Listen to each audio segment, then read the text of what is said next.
All right, I'm Jason Hull. This is Sarah Hull, the owners of DoorGrow, the world's leading and most comprehensive coaching and consulting firm for long-term residential property management entrepreneurs. For over a decade and a half, we have brought innovative strategies and optimization to the property management industry. At DoorGrow, we believe that good property managers can change the world and that property management is the ultimate high-trust gateway to real estate deals, relationships, and residual income. At DoorGrow, we are on a mission to transform property management business owners and their businesses. We want to transform the industry, eliminate the BS, build awareness, change perception, expand the market, and help the best property management entrepreneurs win. Now, let's get into the show. Okay, so we recently kind of split paths, right? So that you could go learn some stuff and I could go learn some stuff. So there you go. We usually do everything together. So there you do. But we had, which I love, but we had two really cool opportunities. One I was very much more interested in than the other because I was learning about AI, which I've been geeking out on. And then you went off to go to a profit event. Multipliers event. Yeah.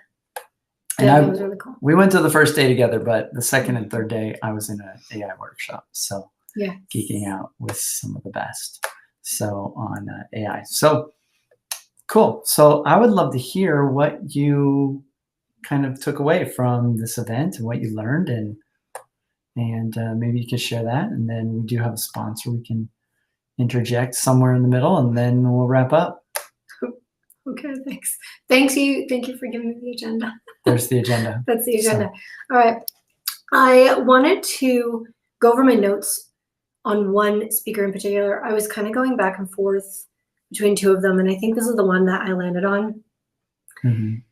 Perhaps at a different date, I could talk about the other one because you weren't there for either one of them. But on the second day, I'm just going to call this like notes from a billionaire, and not just a billionaire, but a multi-billionaire, and not just multi-billionaire, but someone who is the founding member and CEO of, I think they said they grew it to like, it was a ridiculous number, like 740 billion, or it was a big number. It was a very large, impressive number.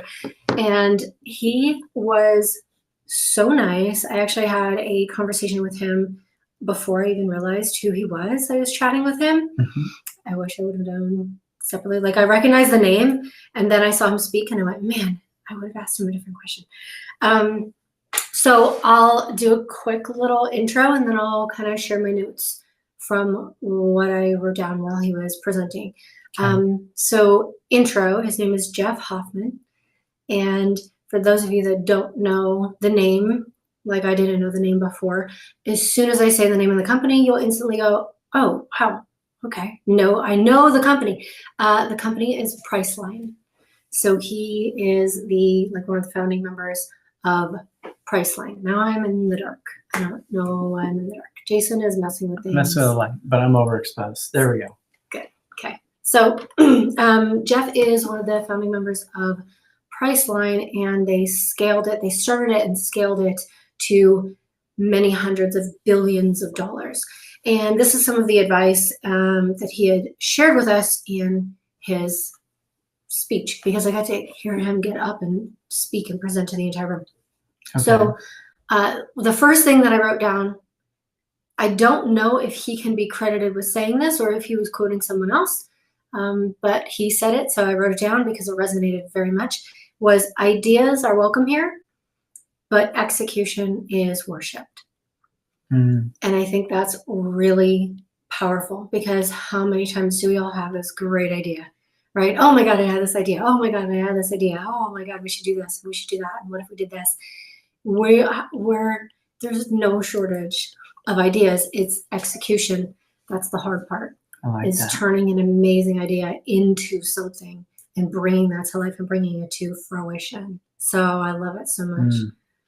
That's good. Yeah, there's too much attention a lot of times on the idea and the planning and all this stuff, but actually executing and actually getting something done, that's really all that matters. Doesn't matter. You could have a million ideas. If there's no execution, then who cares? Right. So, I know. Okay. So I think my mom is a great example of this. Mostly everyone knows Elf on the Shelf. So my mom, before Elf on the Shelf was a thing, she created it. She just didn't do anything with it. She only used it like for me and my brother, but we had an elf that would come and visit and kind of keep an eye on us. And he would do fun things and he would pop around to different places in the house. So every time in the morning, we would wake up and he would be in a different place, or sometimes he would be doing like an activity. He'd be like baking or, riding a bike or whatever. And it was so funny because when you look back on it, I went, Mom, like that was Elf on the Shelf and it's like multi-million-dollar company. And she went, yeah, I wish I knew that. But she was just trying to do something fun for her kids. So she had taken that idea because it was a great idea and she executed on it, but she never brought it public. Can you imagine what would have happened, if the execution was done on a larger scale? So she'll probably hate the fact that I'm calling her out on that, but I think that'll be her multi-million-dollar missed story. Yeah. Yeah. So some of the questions that Jeff had asked when we're thinking about ideas, because we all have ideas. Some of them are good, some of them are questionable, and some of them we can say like, yeah, that was a dud. So this is kind of a framework to take you through to figure out, well, is this worth executing on? One is this a problem? So you have to ask yourself, is this an actual problem? Like what you're doing, does this solve some sort of problem? And then bonus points if it's a big problem, right? So if we go back to the story of Priceline, many, many years ago, those kiosks that are in every airport that you can just check in on, you do not need to go and talk to a gate agent or a ticketing agent. They didn't used to exist. You used to have to go stand in line and wait forever to get your ticket and your boarding pass and perhaps physically give somebody your bag. And a lot of times people would miss their flight because the line was so long and you never knew ahead of time, like, is this going to be a 10-minute line or is this going to be a 2-hour line? So people would miss their flight. And at one point, he turned around and he was in the airport, turned around, looked at the line and went, wow, this is such a crazy long line. And he decided, I'm going to start interviewing people right here and right now. And he went around asking people individually, how long have you been waiting? Wow, what happens if you miss your flight? Wow, what would you do? Would you think it would be valuable or beneficial if there was some sort of service where you didn't need to talk to the gate agent? And people were bidding on it. They were bidding. They were like, I'll give you $10 if you can, get me my ticket without talking to the gate agent. And then somebody else will go, no, forget $10. Like, I'll give you $50 for that. And then somebody else will go, oh, like I must get there today. Like I will give you $70 to get there today. People were bidding on it in line. So he realized, one, there's a problem, but actually it's a big problem. So he knew he was onto something right there. The second question is there a better way to do this? So is there a better way to check in for your flight than waiting in line and talking to a gate agent? Yeah, there sure is. Yeah. It just hadn't been invented yet. But is that the best way to do it? No, absolutely not. So there was a better way to do something. And the third is there a value equation? Which all that means is, would somebody buy this? And he knew that one, he had a problem and it was a big problem. Two, there was a better way to do it. And three, people would definitely pay for it because people were bidding on it while I was standing in line. Yeah. People were like, wait, do you know something we don't know? Like, I will give you money if you can just get me to the front of the line because I need to get on this flight. Yeah. So hence how Priceline was born. So those are three questions that you can kind of ask yourself. If you're going, okay, I have this idea. Should I do this? Should I act on it? Should I create something with this? Got it. Yeah. Seems pretty simple. I think a lot of times we get really disconnected. We get, we study stuff, we learn stuff, we think we know, but when you actually go talk to your target audience and do a little bit of product research interview, you can find out a lot of things that problems they have, things they need, and actually connect with, what you're wanting to sell them may not actually work. So yeah, I think that'd be super helpful. All right. So then he kind of gave tips on, well, if you are looking to seriously, massively scale a company, because it's not, let's face it, not every company gets to 1 million, certainly not even to 1 billion, and absolutely not to hundreds of billions of dollars, right? So these are tips that he had given the room in order to help you scale. And everyone thinks, oh, if I scale, I've got to do more. And actually, you have to do less to be able to scale at that large of a size. Okay. So he said, find your gold medal product or service. So for them, if you remember, if you would go on Priceline when it first launched, there was different tabs up at the top, right? You could book a flight, you could book a hotel room, you could book a cruise, you could get a rental car, you could do a vacation package. Like, they did all of the things. Yeah. And they were scaling, but it wasn't to the size that they wanted to get to. And they went, okay, if we only did one thing, what would it be? Like, what are we the best at the world at? And for them, it was hotel rooms. So they said, okay, it's not that we have to cut the other stuff. It's just that we're not going to market it. We're not going to advertise it. We're not going to talk about it. We're not going to put any money, time, or energy into that service. It's just there. Yeah. But what we will do is we'll go all out on hotel rooms, because they were the best in class at hotel rooms. Okay. So they didn't cut the other things out. Sure. Go on there now, you'll still see, but their bread and butter is hotel rooms. So the other things are still available. It's just that they never, if you look at any Priceline commercials, you'll never see anything other than hotel rooms. Why do you think that is? Because they're marketing what they're the best in class at. So that is their top service. Next is find your gold medal talent. So what was their gold medal talent? Any guesses? Don't cheat, don't. I know the answer because I was there. I don't know. I would imagine it's related to hotel rooms. So their gold medal talent are probably the best hotels. It was their algorithm. Oh, okay. For Their connecting hotel people algorithm. to hotels. Okay. So their algorithm was their talent. They had a talent in that. What is Amazon's? Shipping. Shipping. It's delivery. So if you remember, Amazon didn't start selling everything on the planet. It started as Books. a book store. That's it. They only sold books. And what I didn't know is that when this whole internet thing was blowing up, there were 3 companies that were kind of rising to the top all at the same time. It was Priceline with Jeff Hoffman and partners. There was eBay. His name was Jeff and Pierre. And then there was Amazon, and that's Jeff Bezos. So somebody had asked him, well, what do you have to, what does it take to be successful in this internet thing? And he said, just find somebody who's a really good Jeff. Yeah. Good Jeffs. They all had the best. They were the best in class at something, and then they had the best in class at a specific talent. So Amazon, they got fantastic at shipping, and they only did books. And Jeff Bezos said, hey, I'm only doing books right now. And then when we get to a certain size with books, then I want to branch out, and then we'll do everything. But I don't want to do everything first. Right now, I just want to build our name and our reputation solely on books. Why? Okay. Because they were amazing at shipping. And now, anytime that you buy something online, usually what's the first thought you think? Oh, Amazon probably has that.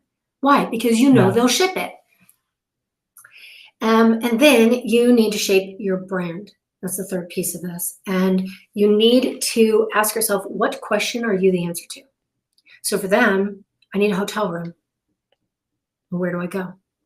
Oh, right, Priceline. Or they did a lot of this too. I want a $200 hotel room, but I don't want to spend $200 on it. I only want to spend, $100 or $80. Where do I go? Priceline. So shape your brand around that.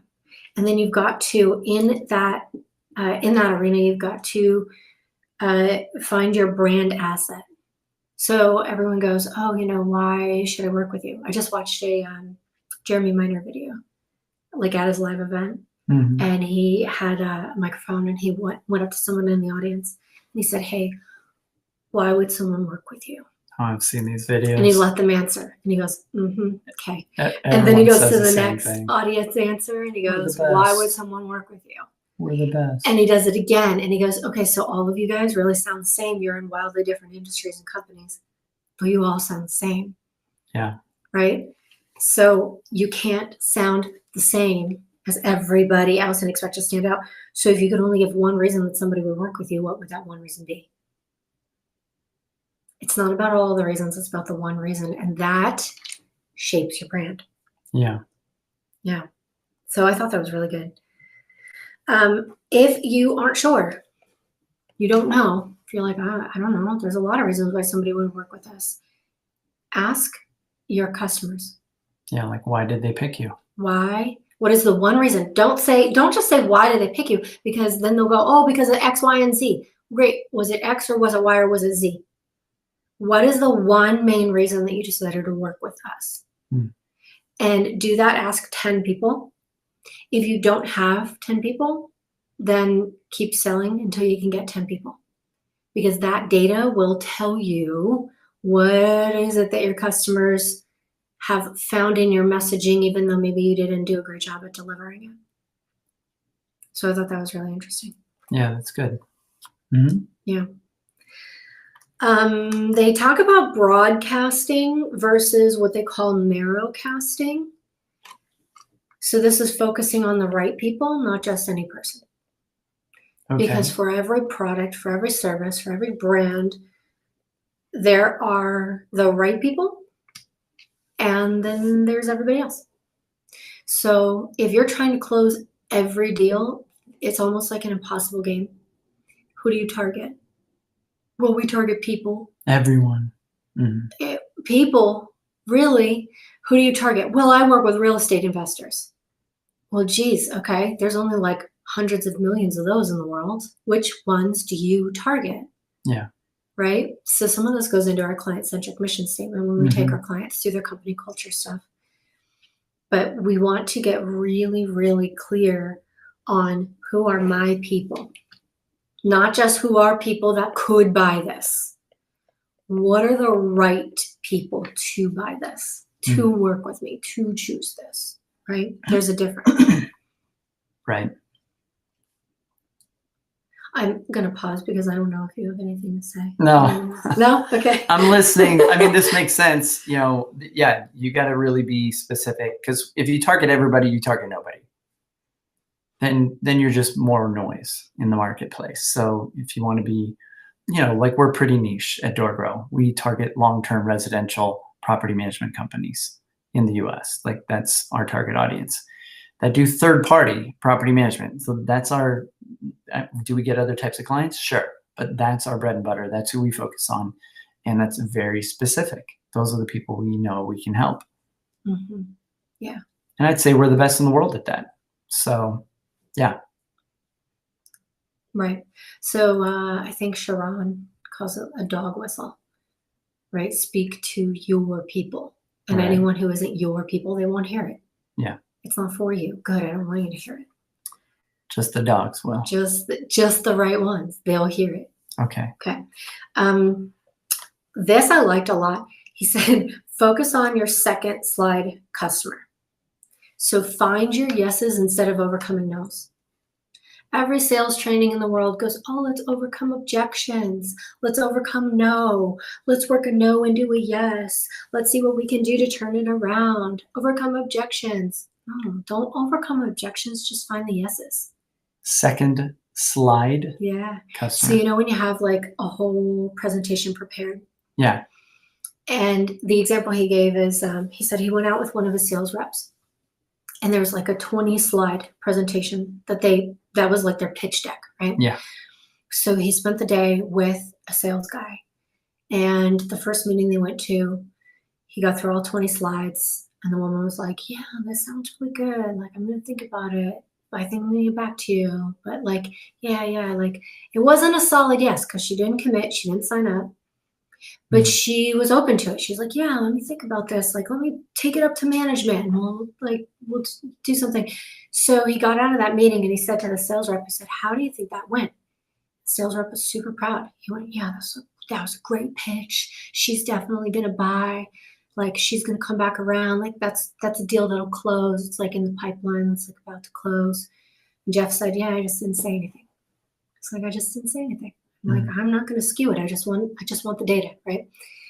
So he goes into another sales pitch, same sales rep. Slide 2 out of 22. They looked at each other and went, oh my God, you're exactly what I needed. We're ready. Yeah. And the sales rep was like, well, wait, let me tell you more about the rest. And he's like nudging the guy. He's like, sign them up. He's like, sign, they're ready. They don't need more information. They don't need anything else. Yeah. They're ready to go right now. Stop trying to complete the pitch. It's done.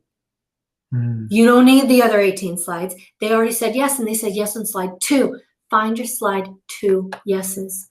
Don't try to keep on going. Don't try to turn the nose into a yes. Don't overcome their objections.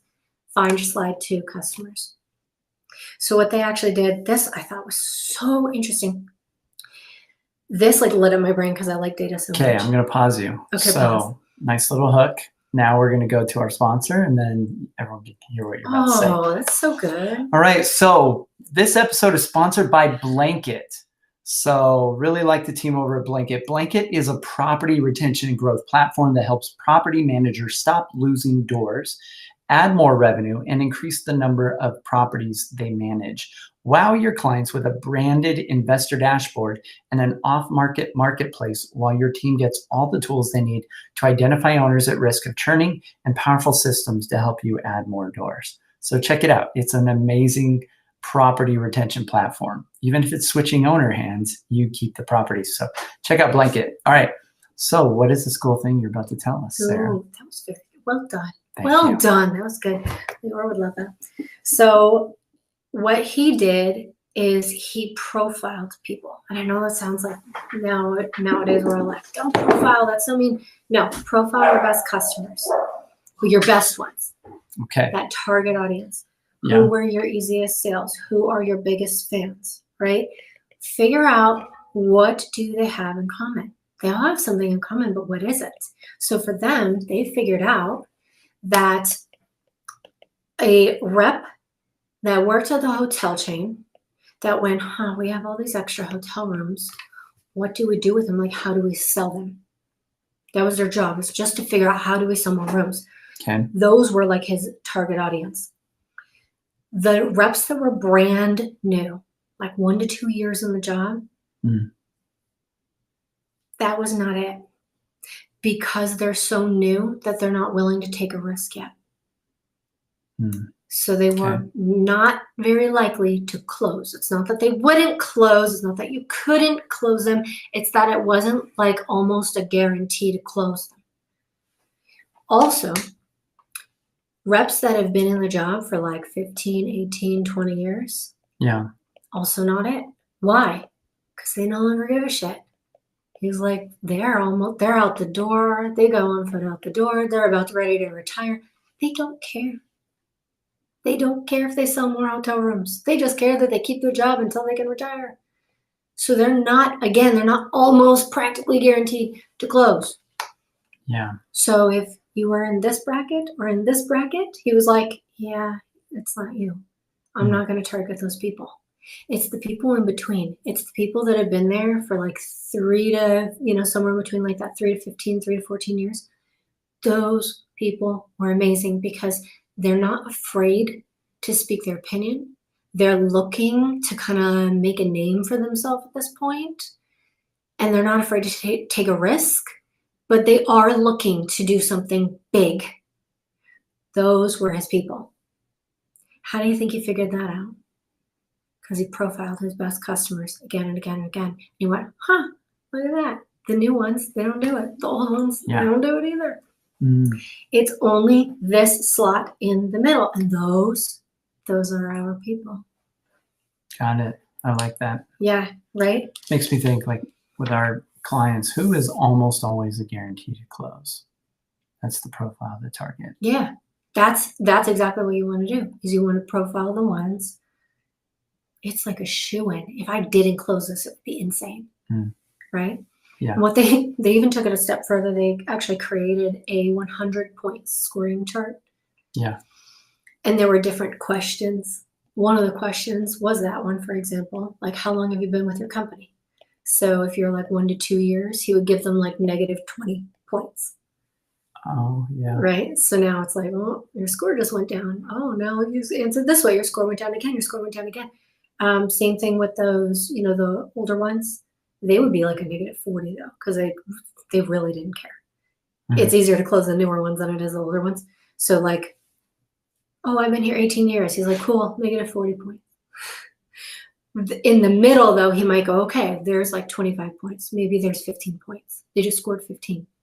Now what else? So you have to ask these questions. And what his team got so good at doing once they implemented this 100-point score sheet is they could ask a couple questions, do the math in their head, and then immediately decide, is this worth my time? So if you knew you were talking to a 40, go to lunch. You're not going to close it. It's a 40 out of 100. Like, go home. That's it. But when you would get your 80s, when you would get your 90s, you'd be really excited. You'd be like, oh man, okay, let me invest into this. So they created this whole scoring chart. I thought that was so brilliant. Yeah. I mean, that's a pretty standard feature in a lot of CRMs is lead scoring. And coming up with a rubric or an algorithm for scoring your leads can be pretty significant. So yeah, it's a difficult thing to figure out though. You've got to really know which customers are good. So you can kind of figure out, how do I score someone to duplicate these people? Right. Yeah. So good. And this is probably something that will help you figure out how to score people and what questions to ask and what do they all have in common. He said, spend a day in the life of your customers and do it often. So the story that he told us, there was a company that when it launched, he knew the guy. He was having a conversation with him and he said, hey, why did you launch your company the way that you did when every single market expert said it wouldn't work? And you did it anyway. And it worked and it was wildly successful. But what made you go, no, I'm going to do it anyway? And the answer was, well, that's easy. I didn't even ask the market experts. So I didn't know that they didn't think that it wouldn't work because I didn't bother asking the market experts. Jess said, well, what did you do? He said, well, I asked my audience. Sure. I asked my customers. That's it. He said, okay, well, how did you do that? So in this little town, across the bridge on like the less nice side of town, the owner of this company, and I'll tell you the company in a minute, but the owner of this company, he would be in his office with his team all day. His team had MBAs, they were finance executives, they were accountants, right? Not his target audience. So he would get changed into jeans and a flannel shirt and a John Deere hat. And he would go across the bridge to the bad side of town and he would sit in a diner all day long. Every Friday he would do this. And he would just talk with people who would come in there. He would just make friends with them. He would chit chat. He would ask them questions. And he would just gather data. And he used that data for his launch. Do you have any guesses? Did I tell? I think I told you this story. You probably Do you have any did. guesses on who it was? No. Walmart. Oh, Sam Walmart. Walton. Yeah. So this was Walmart. Okay. Every single expert said that will never work. And he said, yeah, I don't need to listen to experts. I need to listen to my customers. Right. Because the customers are going to tell you what they want. Yeah, they're the ones buying, so they know. So it doesn't matter what experts say. It matters what the customer says. Yeah, absolutely. It was so good, right? And he got to know these people. So it doesn't matter what the market says. It doesn't matter what the expert says. It matters what your customers say. If your customers are going to tell you what they want, you shall listen. And now you'll have a successful product regardless of what the experts say. The experts don't understand everything like your customers do. Listen to what they're telling you. So if you just get that data, that allows you to do things that even other people would say, you're crazy, don't do that. And he didn't think it was crazy. He's like, no, they're telling me what they want. I'm just going to do that. And he did. And it's still around today. Yeah. Huge brand. Sometimes customers don't tell you what they want, but if you are connected with them enough, you can see what they're having problems with and what they're struggling with. And sometimes they just think that that's normal. They're just like, yeah, hiring's hard, And then I'm like, cool, we built a hiring system that solves this problem, right? And so a lot of people just kind of say, yeah, it's, it is what it is. And they don't really think that it's a solvable problem sometimes. So that's where I think, you need to ask your customer, but you also need to, sometimes your customers are wrong. Like they don't know. And you have to be able to be creative enough to figure out what would they want if it was, if they recognize this problem. And then sometimes you have to sell them. It's like we attract a lot of people at DoorGrow that think they want leads and they think they want digital marketing and they think they want SEO. And then we have to guide them towards what they actually need and sell them what they actually need, which is totally different. Yeah. So that can be a challenge. Maybe we'd be smart if we just sold them what they were asking for, but they wouldn't get as great of results. Yeah, I feel like though, I just don't feel good about doing it. Yeah. Because to me, that's just a money taker, right? Right. It's an order taker. That's a money taker. That's like, hey, I really need to grow my business, and like I think this will work. And then that's like, yeah, give me your money, Cool, I'll and sell then you we'll that. just give you a whole bunch of leads. And months go by, and well, how come my business didn't grow? I only closed like 4 deals. Well, yeah, I don't think I can really get behind that with integrity. So, right. Yeah. Yeah, it's not exciting to me. I know there are companies out there that will, and especially now with AI, like just be super careful with SEO. Be like extra careful at this point with SEO because SEO is literally a dying thing. Yeah, the whole game's with changed. AI. So the whole game's changed. More people are using ChatGPT than Google. It's been a huge disruptor. It's such a big disruptor that the antitrust lawsuit against Google was dropped. I mean, that's massive. Yeah. So for those that don't know, just sum it up, the antitrust lawsuit. Well, Google was being sued because they had almost no competition. They dominated the search market. Like nobody could compete. And the closest competitor was like a small fraction. And so the government was going after them with an antitrust lawsuit. And then ChatGPT broke. All these AI tools and platforms came out. And now Google is no longer viewed as a viable, threat of a monopoly. Yeah. And they may be losing this whole AI race, which is super wild. Right. They're fighting. They've got their AI tool all over the place. Gemini is pretty good. It's really good for a lot of things, but it's not winning. Yeah. So, yeah. And AI with like ChatGPT was something nobody knew that could happen. Like we didn't even realize this was something we all wanted. We all wanted like some almost genius thing that we could talk to all the time to get all sorts of information. Yeah, quickly without having to dig and try and do our own research. So, well. Okay, we'll go one more story and then Okay. I've got a closing quote, which I thought was really good. So I think we all know at this point the brand 1-800-Flowers. They're huge now. Yeah. So before they used to be huge because they weren't always. Jeff went out to go visit one of their shops. Okay. And everywhere in the shop, they had posters printed up and like slapped on the walls. Every wall, in every Okay. room, in the hallways, in the bathroom, in the garage, in every single room. And it was just printed up on the walls. Sell more flowers. Why? Okay. Because that is what we're all about. That is the only thing that we care about, Yeah. is selling Sell more flowers. We don't care about anything else. We are only here to sell more flowers. Right. And every single person in this company exists for one reason, and one reason only, and that is to sell more flowers. Mm. So every single person, every single minute of every single day needs to be thinking, how can I sell more flowers? So it doesn't matter what their role was in the business. They need to be thinking, how can I sell more flowers? So he was walking down the hall, and there was an admin.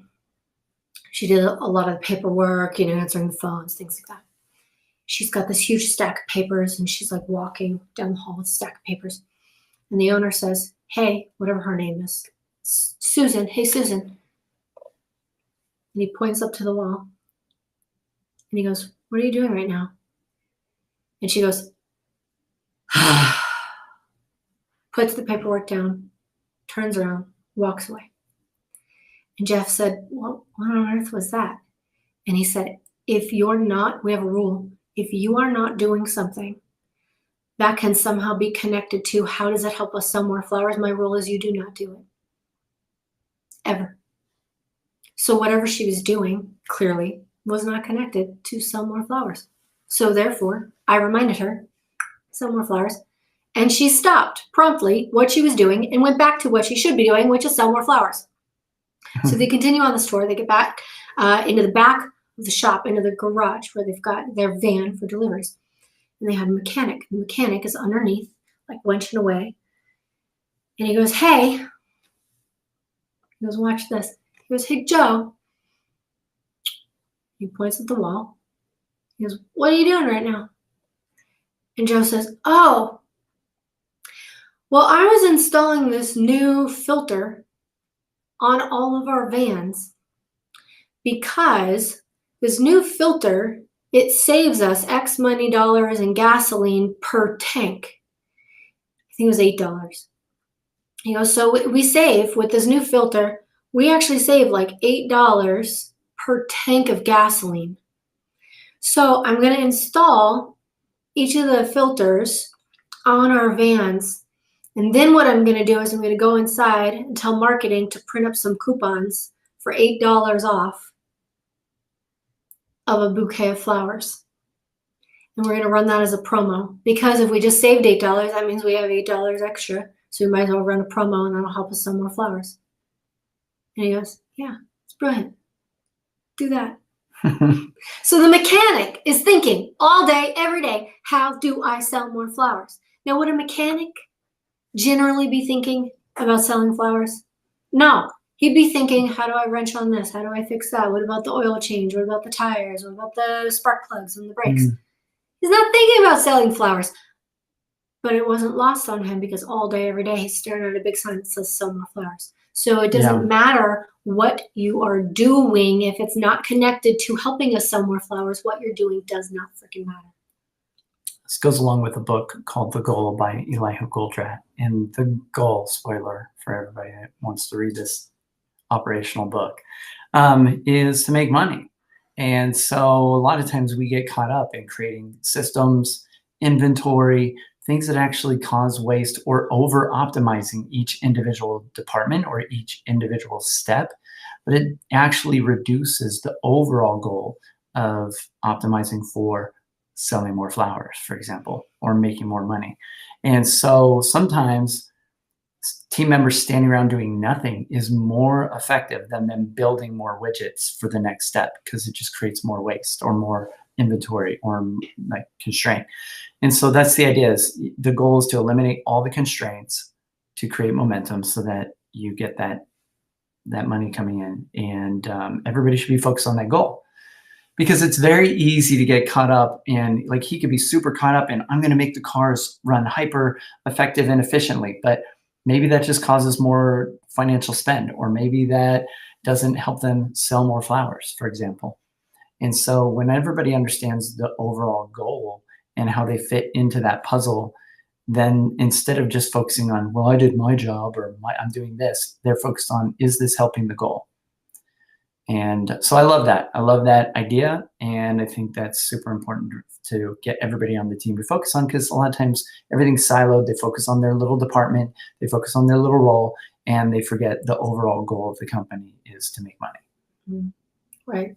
So even like your property managers, your leasing agents, your operator, like everybody who's on what I would call like back end, they have the same job, which is to get more properties to manage. So even if you're not in sales, it doesn't matter. Salespeople, it's very obvious, the connection. It's like, duh, yeah, so close more contracts and close more deals, and then I have more properties, duh.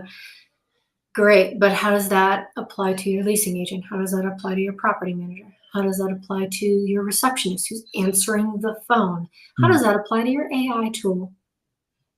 So if everybody and everything is aligned with the one goal of the business, which is, I don't care what we do unless we sell more flowers. Yeah. I don't care what we do. I don't care. There is no point in changing the tires if it doesn't help us sell more flowers, right? Yeah. So I don't need you here just for that thing. If we don't sell more flowers, I don't need you to change the tires. So they've got to be connected. Yeah. And that was a great example of how somebody even so far removed from the back end of the business, he's like back end of the back end is the mechanic. And he's still focused on top line goal. Yeah. Yeah. I mean, if you talk to your team and you ask them, what are you doing? And you had a sign up that said, like, get more property management clients. A lot of you aren't focused on that. A lot of them are like, well, I'm just talking to every tenant all the time. I'm talking to every owner all the time. Is that helping the goal of you getting more clients? No.